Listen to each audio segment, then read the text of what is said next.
How much was Nora Aunor actually worth to the entertainment industry at the height of her power? Not the numbers you see floating around online, not rough guesses or recycled net worth lists, but her real value, measured by demand, pay, and the amount of money the industry was willing to put behind her name when she was at her peak.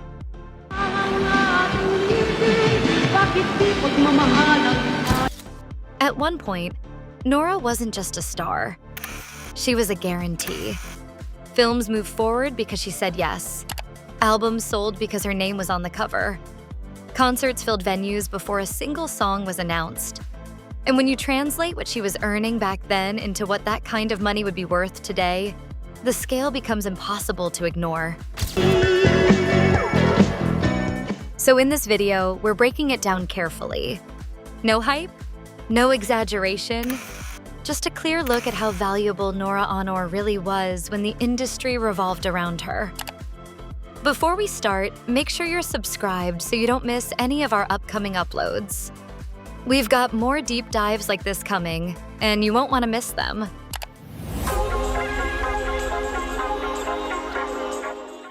To understand how much Nora Aunor was really worth, the first thing that has to change is how worth is defined.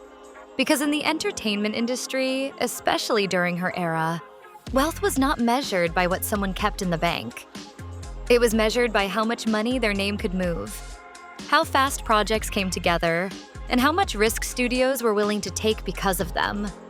A performer's industry worth comes down to three things: demand, pricing power, and reliability. Demand means how often producers, labels, and promoters wanted you. Pricing power means how much you could charge without pushback. Reliability means whether your involvement is almost guaranteed returns. Nora scored at the highest level in all three. This is why personal net worth lists often miss the point. An artist could earn extraordinary amounts in a short window, yet never convert all of it into long-term assets. That doesn't erase their value at the time. In fact, it often proves how intense that demand was. Money came in fast because opportunities came in nonstop. During her peak, Nora wasn't negotiating from a position of hope. She was negotiating from leverage. Studios adjusted schedules around her. Music labels pressed more records because her releases moved units. Promoters booked larger venues because her presence justified it. So when we talk about her worth, we're not asking how much she saved. We're asking how much the industry was willing to pay again and again to have her at the center of its biggest projects. And once you see that distinction clearly, the next question becomes unavoidable.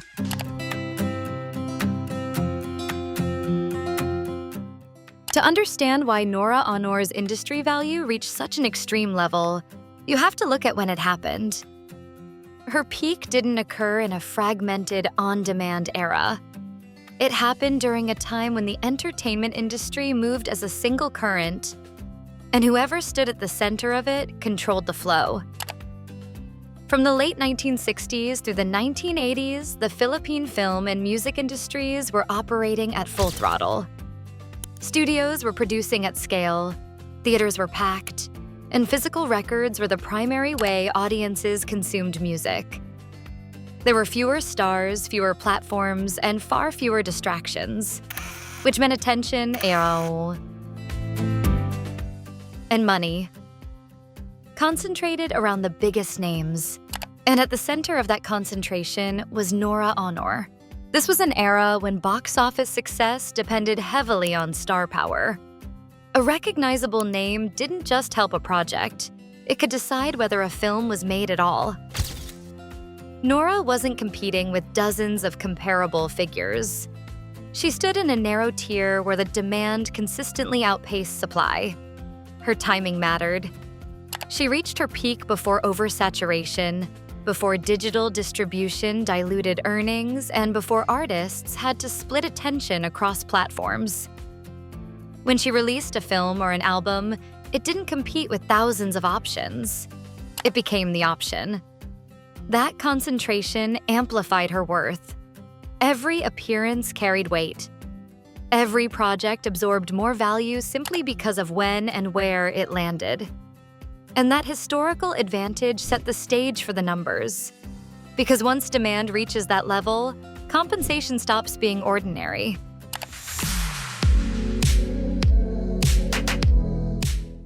By the time Nora Aunor reached her peak, her value to the film industry was no longer theoretical. It was priced in clearly, consistently, and at the very top of the market. Producers weren't paying for potential. They were paying for certainty. At her busiest, Nora was making multiple films a year, often back-to-back. Industry accounts from that period suggest she commanded fees that placed her among the highest-paid performers of her time. While exact contracts were rarely made public, estimates frequently point to five-figure payouts per film in late 1970s to early 1980s dollars. In today's terms, that kind of pay would land comfortably in the mid-five figures per project, sometimes higher depending on scale and demand. Walang himala! So yung aming napanood na walang himala, take one yun, Tigay. Take one po. Wow. Kasi hindi pwede mag-take two.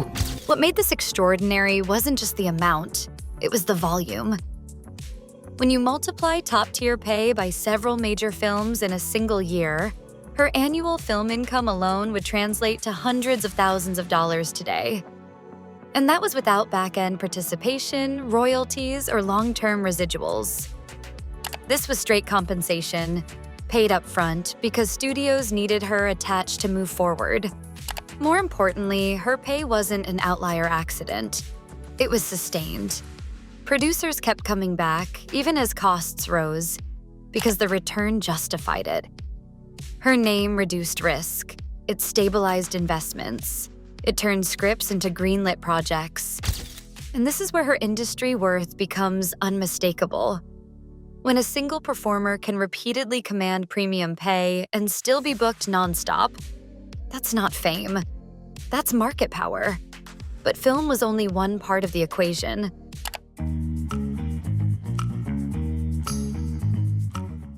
While her film earnings were highly visible, a significant portion of Nora Aunor's industry value came from a parallel engine that often gets underestimated: music.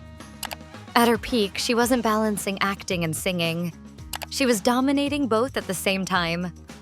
Record sales during her most active years were substantial by the standards of the era. Physical albums moved in large volumes, and her releases were treated as events. Labels pressed more copies because demand was predictable. Radio airplay reinforced sales. And unlike film, music revenue didn't depend on a single opening weekend. It stacked over time. Estimates from industry historians suggest her record sales and related music work brought in sums that rivaled her film income during certain peak years. In original era figures, these were again strong five-figure annual earnings. When translated to what that level of income would be worth today, her music alone likely accounted for a six-figure annual range in modern terms. This time, a duet from our superstar Nora Aunor and Gary Valenciano. What made this especially powerful was consistency. Films required schedules, production timelines, and studio coordination. Music didn't. Albums, radio appearances, and recordings allowed her to generate income continuously, even between major film projects. That stability increased her overall leverage. And there's another factor that mattered. Music expanded her audience beyond movie theaters. It kept her presence constant. Every song reinforced her brand, which fed back into her film value. Producers weren't just hiring an actress. They were hiring a voice audiences already trusted and followed. By this point, her worth wasn't tied to a single lane. It was layered. And then came the most direct form of value of all: live demand.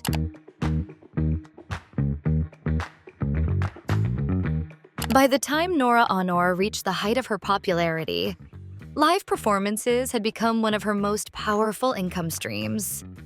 Unlike films or records, concerts didn't rely on long production cycles or distribution. They converted demand into money almost instantly. At her peak, Nora was performing across the country in packed venues, often headlining shows that sold out on her name alone.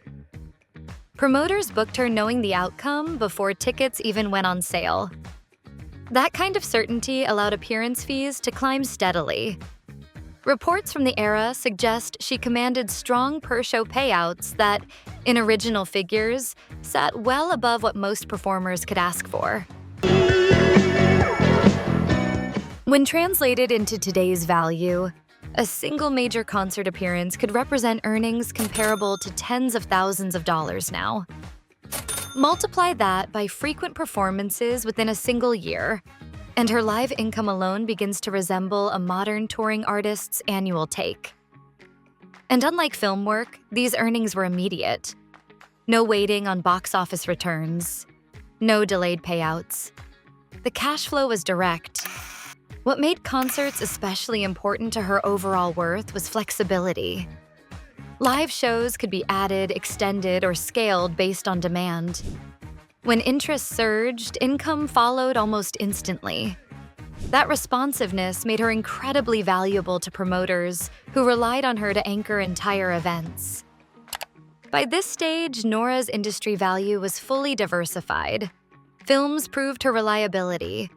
Music sustained her presence. Concerts monetized her popularity in real time.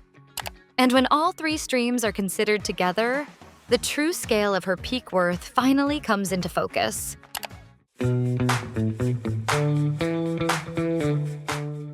Once you line up all three revenue streams, film, music, and live performances, the scale of Nora Aunor's peak industry value becomes much clearer. This is where individual paychecks stop telling the story, and total earning power takes over. At her height, her film work alone could amount to the modern equivalent of several $100,000 in a single year. Add in music earnings that, in today's value, likely reached into the six figures annually, and then layer on concert income that could quickly match or exceed that depending on how active her schedule was.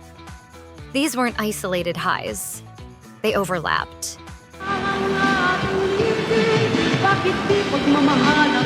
When combined, conservative estimates suggest that during her strongest years, Nora was generating the equivalent of high six figures annually in today's money. In especially active years, that total may have pushed higher. And this wasn't spread across international markets or global platforms. This came from a single national industry operating at peak intensity. What's important here is not the exact number, but what it represents. Very few performers could command top pay across multiple sectors at the same time. Fewer still could sustain that level year after year. Nora did both. And remember, this figure reflects raw earning power, not accumulated wealth. It shows how much the industry was willing to invest in her presence repeatedly, because the returns justified it. At her peak, she wasn't just one of many stars earning well. She was a financial centerpiece, an anchor around which major projects were built. But even numbers like these don't tell the full story without one more crucial question.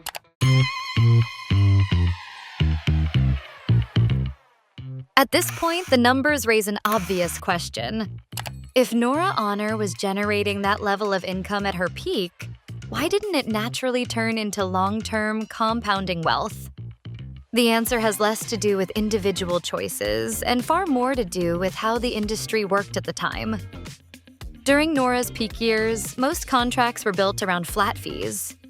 Performers were paid upfront for their work, with little to no participation in future earnings. Once a film left theaters or an album finished its initial run, the financial relationship often ended there. There were no modern residual systems, no long-tail streaming revenue, no structured royalty enforcement that followed a project for decades. What you earned came fast, but it also stopped fast. That model rewarded constant activity, not passive accumulation. And Nora was operating at maximum intensity. Her income reflected nonstop demand, not long-term financial engineering. High earnings were tied to momentum. When projects slowed, income slowed with them. That doesn't erase the scale of her peak. It explains why that peak didn't automatically reproduce itself forever. It's also important to remember the time period. Financial planning tools, asset protection structures, and industry guidance were limited, especially in local entertainment markets. Even the highest earners were navigating systems that weren't designed for longevity. So the story here isn't about money disappearing. It's about money being earned in an era that prioritized immediacy over preservation. And that context becomes even clearer when you compare her position to everyone else around her.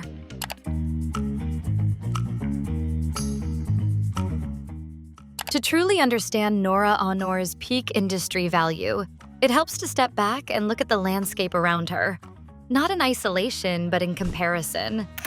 Because when her earnings are placed next to those of her peers, her position becomes even more defined.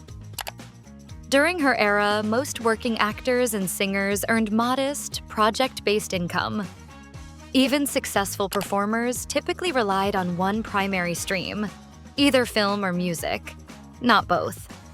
Their annual earnings, when translated into today's value, often landed in the low five figures, sometimes less.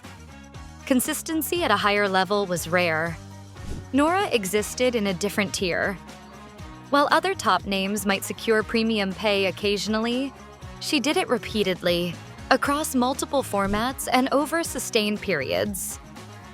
In modern terms, the gap between her earnings and the industry average was significant, often several times higher in a single year. That kind of separation isn't just success, it's dominance. What's especially telling is how narrow her peer group was. Only a handful of entertainers could approach her earning power, and even then, few matched her ability to generate revenue simultaneously from films, records, and live performances. Most peaked briefly, Nora sustained. This comparison matters because it reframes her worth. She wasn't simply well paid within a strong industry. She was a financial outlier inside an already competitive space. Her earnings pulled the ceiling upward for everyone else. And yet, despite this clear standing, modern conversations often flatten these differences into vague net worth figures, which brings us to the problem with how her wealth is discussed today.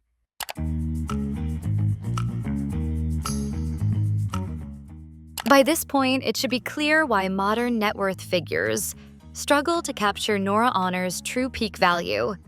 Most of those numbers are built to answer a different question entirely.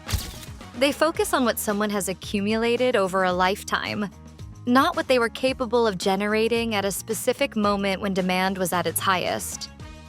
Online estimates often compress decades of work into a single static figure. In doing so, they flatten the highs and lows of a career like Nora's, where earning power surged dramatically during certain periods. A year where she generated what would be worth hundreds of thousands of dollars today gets averaged out with quieter years, making the peak appear smaller than it actually was. There's also the issue of context. Many net worth lists rely on incomplete data, outdated assumptions, or comparisons to modern artists operating in entirely different systems. They rarely account for how concentrated earning power was during her era, or how limited the pathways were for preserving that income long-term. As a result, these figures often undersell what made Nora exceptional. They suggest a ceiling that doesn't reflect how much the industry once depended on her. They reduce a period of dominance into a simplified total that misses the intensity of her peak. This is why focusing on industry worth rather than lifetime net worth tells a more accurate story. It captures how much value flowed through her name when she was at the center of the system. And once you shift the lens that way, the final conclusion becomes much harder to ignore.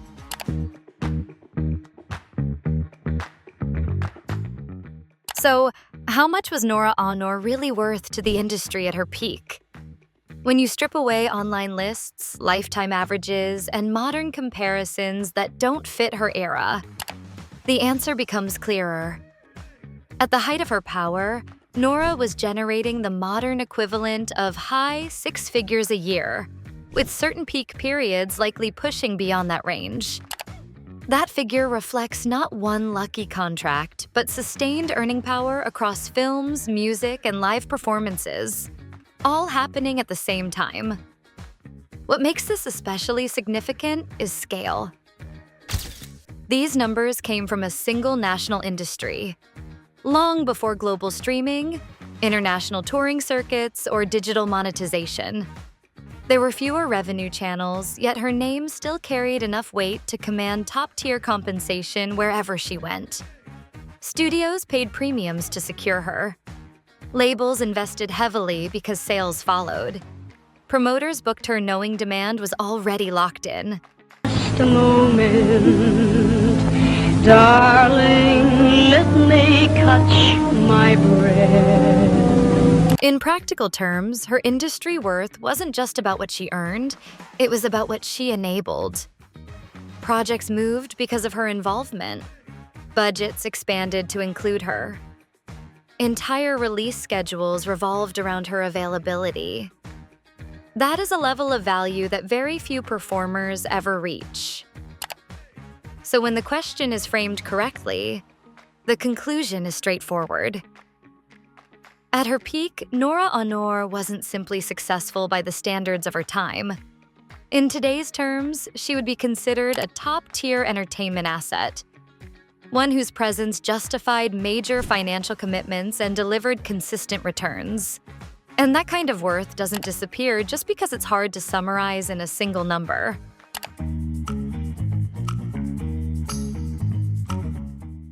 When the numbers are finally set aside, what remains is a broader understanding of wealth, one that goes beyond totals and estimates. Nora Aunor's true value was never confined to what she earned in any single year. It was defined by how completely she shaped the industry during her peak. Her presence changed standards. Pay ceilings rose because she proved audiences would follow. Opportunities expanded because her success reduced risk. Entire generations of performers benefited from the space she carved out, even if they never matched her scale. That kind of influence doesn't show up on balance sheets, but it reshapes industries. What makes her story enduring is that her dominance wasn't accidental. It was built on sustained demand, credibility, and a connection with audiences that translated directly into economic power. Few artists manage that balance. Even fewer do it across multiple fields at once. So when we ask how rich Nora Aunor really was, the most accurate answer may be this. She was rich in leverage, rich in impact, and rich in relevance at a level that still holds weight today. Numbers help explain it, but they don't define it. If you enjoyed this breakdown, make sure to like the video, share your thoughts in the comments, and subscribe to the channel so you don't miss any of our upcoming uploads.